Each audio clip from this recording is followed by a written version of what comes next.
Morning प्यारे विद्यार्थियों, हमारा जो चैप्टर चल रहा है वो चल रहा है जलवायु का। हमने प्रीवियस वीडियो में बात की थी कि भारत की जो जलवायु है उसमें प्रमुख रूप से कौन सी विशेषताएं पाई जाती है। तो भारत की जो जलवायु है उसमें उष्णकटिबंधीय जलवायु और उपोष्णीय कटिबंधीय जलवायु, ये दोनों प्रकार की जो विशेषताएं हैं वो प्रमुख रूप से पाई जाती है। तो कल एक जो अपने हैं उसकी तो अपन ने चर्चा कर ली थी और उसका दूसरी जो विशेषता है उसके बारे में आज हम अध्ययन करेंगे।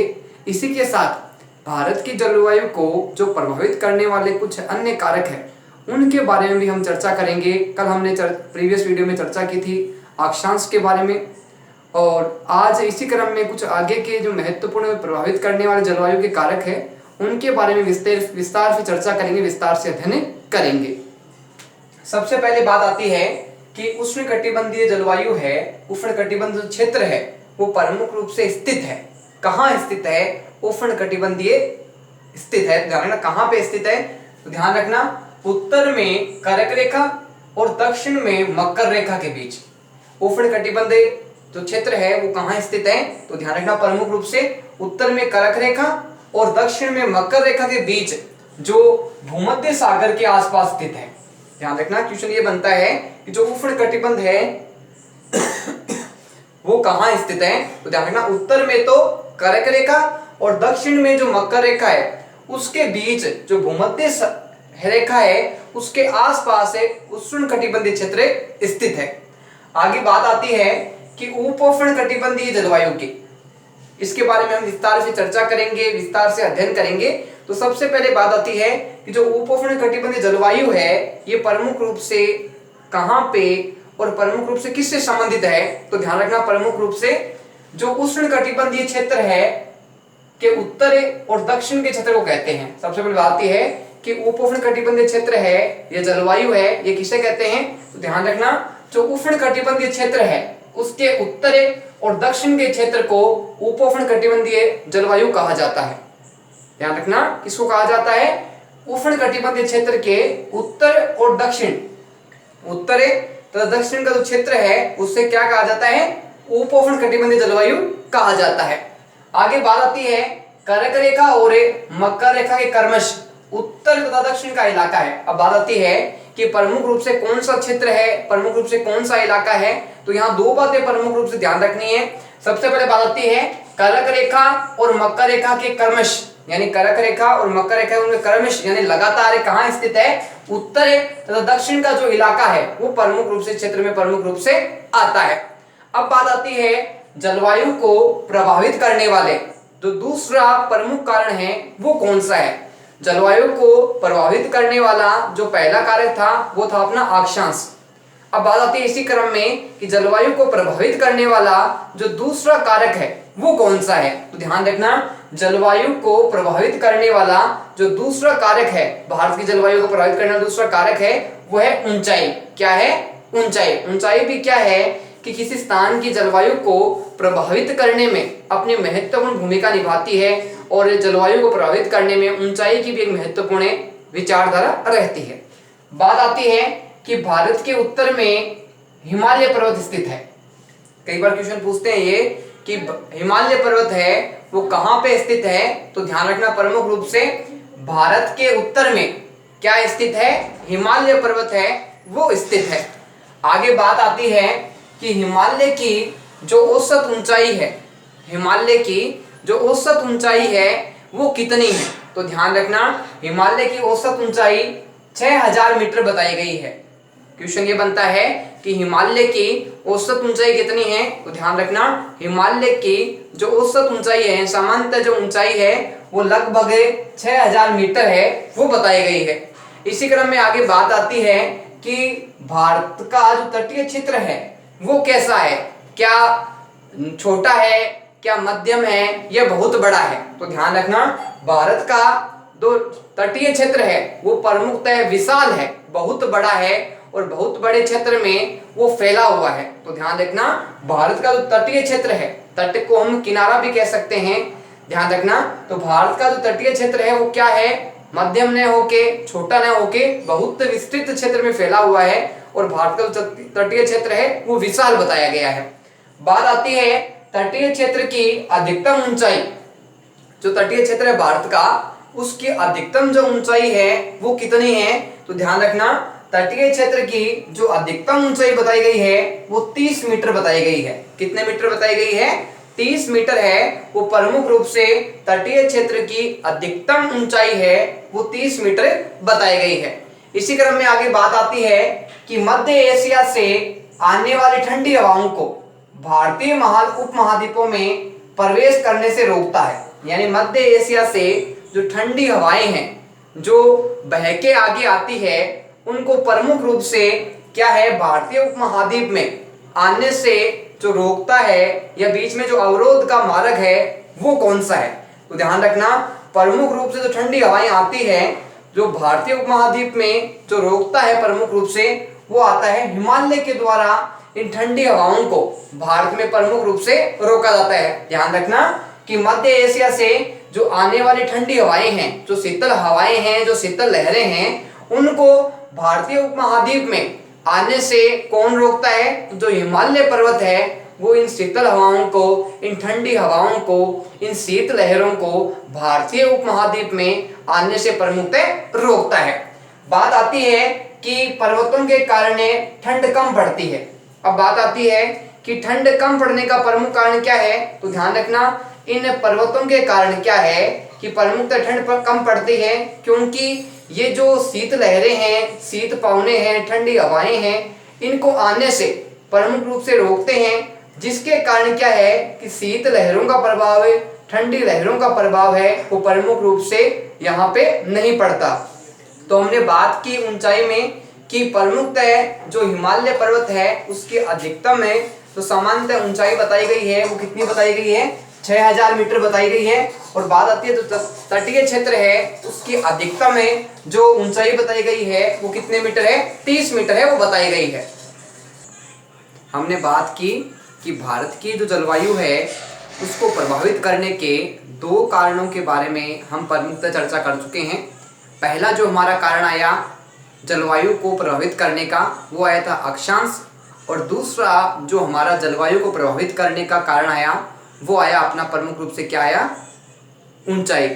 ऊंचाई और अक्षांश है, ये किसी भी देश की जो जलवायु की स्थिति है उसको प्रभावित करने में अपनी महत्वपूर्ण भूमिका निभाते हैं। ऊंचाई है वो भी जलवायु को प्रभावित करती है, और जो अक्षांश की स्थिति है वो भी क्या है कि जलवायु को प्रभावित करने में अपनी महत्वपूर्ण भूमिका निभाती है। आगे हम चर्चा करेंगे जलवायु को जो प्रभावित करने वाला जो तीसरा कारक है उसके बारे में विस्तार से चर्चा करेंगे, विस्तार से अध्ययन करेंगे।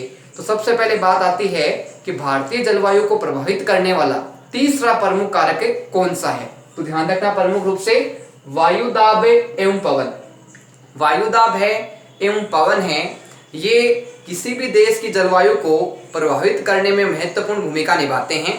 तो ये भारत की जलवायु को प्रभावित करने वाला तीसरा प्रमुख कारक कौन सा बताया गया है? वायु दाब और पवन। वायु की जो दाब है, उसकी जो क्षमता है, उसकी जो गति है, और पवन की जो दिशा है, वो प्रमुख रूप से क्या है कि किसी भी स्थान की जलवायु को प्रभावित करने में अपनी महत्वपूर्ण भूमिका निभाते हैं। तो बात करते हैं कि ये वायु दाब और पवन है, ये किस प्रकार से जलवायु को प्रभावित करते हैं। बात आती है भारत में जलवायु तथा संबंधित मौसमी अवस्थाएं संचालित होती है। भारत में किस प्रकार की प्रमुख रूप से जलवायु रहती है और किस प्रकार से जो मौसमी अवस्थाएं हैं वो प्रमुख रूप से किस प्रकार से संचालित होती है, किस प्रकार से गतिमान रहती है, इसके प्रमुख कारण क्या है, ये किस वजह से होता है? तो प्रमुख रूप से इसके 3 बिंदु प्रमुख रूप से आते हैं। अब बात आती है 3 बिंदु कौन कौन से हैं। तो ध्यान रखना कि भारत में जो जलवायु है और जो मौसमी अवस्थाएं हैं उसको संचालित करने में कुछ तत्वों की महत्वपूर्ण भूमिका निभाती है। अब बताते हैं कौन कौन से हैं ये। तो ध्यान रखना, वायु दाब और धरातलीय पवनें। वायु का दाब यानी वायु है वो किस प्रकार से गतिमान हो रही है, किस प्रकार से प्रवाहित हो रही है। इसके साथ साथ क्या है, धरातलीय पवन। हम देखते हैं कि वायुमंडलीय जो स्थिति है और जो धरातल की जो स्थिति है उसमें जो पवन की गति है उसमें कुछ है वो असमानताएं देखने को मिलती है। जहां अपन धरातलीय पवन की बात करें तो धरातलीय जो पवने हैं उनकी गति जो वायुमंडलीय पवने हैं उनकी गति में कुछ अंतर देखने को मिलता है। जहां धरातलीय पवने हैं उनकी गति है वो सामान्य रहती है, निम्न रहती है। वहीं वायुमंडलीय हम पवनों की गति की बात करें तो उसमें धरातलीय पवनों के बजाय कुछ परिवर्तन देखने को मिलता है, उनकी गति भी अधिक देखने को मिलती है। यानी हम धरातलीय पवन की बात करें तो वो सामान्य गति रहती है। जैसे जैसे हम ऊंचाई पे जाते हैं तो हम देखते हैं कि वायु की जो गति है वो प्रमुख रूप से क्या है कि सामान्य धरातल की तुलना में काफी अधिक होती है, काफी परिवर्तनशील होती है। बात आती है ऊपरी वायु परिसंचरण की। दूसरा इसका जो प्रमुख बात आती है वो आती है ऊपरी वायु परिसंचरण की, यानी वायुमंडल में जो हवा है वो किस प्रकार से गति करती है, किस प्रकार से संचरण करती है। हम देखते हैं कि वायु की जो दिशा है वो प्रमुख रूप से सामान्य होके असमान होती है। कुछ समय ऐसा होता है कि जब वायु की गति बहुत अधिक तेज होती है और हम देखते हैं कि कुछ समय के बाद में वो जो वायु की गति है वो प्रमुखतः कम हो जाती है। तो प्रमुख रूप से ऊपरी वायु परिसंचरण होता है, उसमें भी कुछ असमानताएं हैं वो प्रमुख रूप से देखने को मिलती है। बात आती है आगे पश्चिमी चक्रवर्ती विक्षोभ एवं उष्णकटिबंधीय चक्रवात। ये भी प्रमुख रूप से क्या है कि जलवायु और मौसमी अवस्थाओं को संचालित करने में इनकी भी महत्वपूर्ण भूमिका होती है। किस किस की? पश्चिमी चक्रवर्ती विक्षोभ और इसके साथ उष्णकटिबंधीय जो चक्रवात है, ये चक्रवात भी क्या है कि प्रमुख रूप से अगर कहा जाए तो पवनों की गति को परिवर्तित करने में महत्वपूर्ण भूमिका निभाते हैं। हम देखते हैं कि कुछ चक्रवात है, ज्वारीय चक्रवात है, जो कुछ विक्षोभ है, वो प्रमुख रूप से हम देखते हैं कि जो अपने महासागर है, जो प्रमुख रूप से सागर है, उनमें से प्रमुख रूप से चक्रवात के रूप में ऊपर उठते हैं। और ऊपर उठने के कारण क्या है कि वायु की गति को, वायु की दिशा को, पवनों को, वायुदाब को प्रमुख रूप से प्रभावित करते हैं। तो प्रमुख रूप से कहा जाए तो वायुदाब और धरातलीय पवने, ऊपरी वायु परिसंचरण और पश्चिमी चक्रवर्ती विक्षोभ और उष्णकटिबंधीय चक्रवात है, ये प्रमुख रूप से मौसमी अवस्थाएं हैं और जो भारत की जलवायु है उसको प्रभावित करने में अपनी महत्वपूर्ण भूमिका निभाते हैं। आगे बात आती है कि भारत है वो स्थित है, प्रमुख रूप से जो भारत है वो कौन सी स्थिति में स्थित है, तो ध्यान रखना उत्तरी पूर्वी व्यापारिक पवनों वाले क्षेत्र में। अगर पूछे कि भारत स्थित है या पूछे भारत कौन से पवनों के क्षेत्र में स्थित है, तो ध्यान रखना उत्तरी पूर्वी जो व्यापारिक पवने वाला क्षेत्र है वहां पे क्या है कि भारत को स्थित बताया गया है। इसी क्रम में बात आती है आगे कि ये पवने उत्पन्न होती है, ये पवने उत्पन्न होती है या विकसित होती है, तो इसका प्रमुख कारण कौन सा है, तो ध्यान रखना प्रमुख रूप से उत्तरी गोलार्ध के उपोष्णकटिबंधीय उच्च दाब पट्टियों से। प्रमुख रूप से अगर पूछा जाए कि ये पवने उत्पन्न होती है तो कौन सी पट्टियों से उत्पन्न होती है, तो ध्यान रखना कि ये उत्तरी गोलार्ध के जो उपोष्णकटिबंधीय उच्च दाब वाली जो पट्टियां हैं यहाँ से प्रमुख रूप से ये पवने हैं ये उत्पन्न होती है, ये पवने विकसित होती है और गति करती है।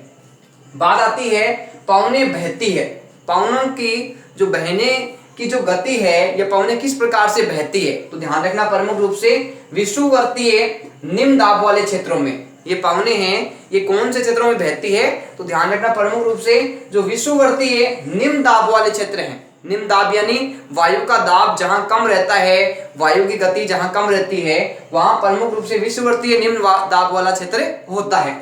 बात आती है पवनों में नमी की मात्रा होती है, पवनों में जो नमी है, जो शुष्कता है, वो क्या कम होती है या अधिक होती है, तो ध्यान रखना प्रमुख रूप से कि पवनों में नमी की मात्रा है वो बहुत ही कम मात्रा में देखने को मिलती है और कभी कभी तो बहुत ही निम्न मात्रा में जो पवनों में जो नमी है वो देखने को मिलती है।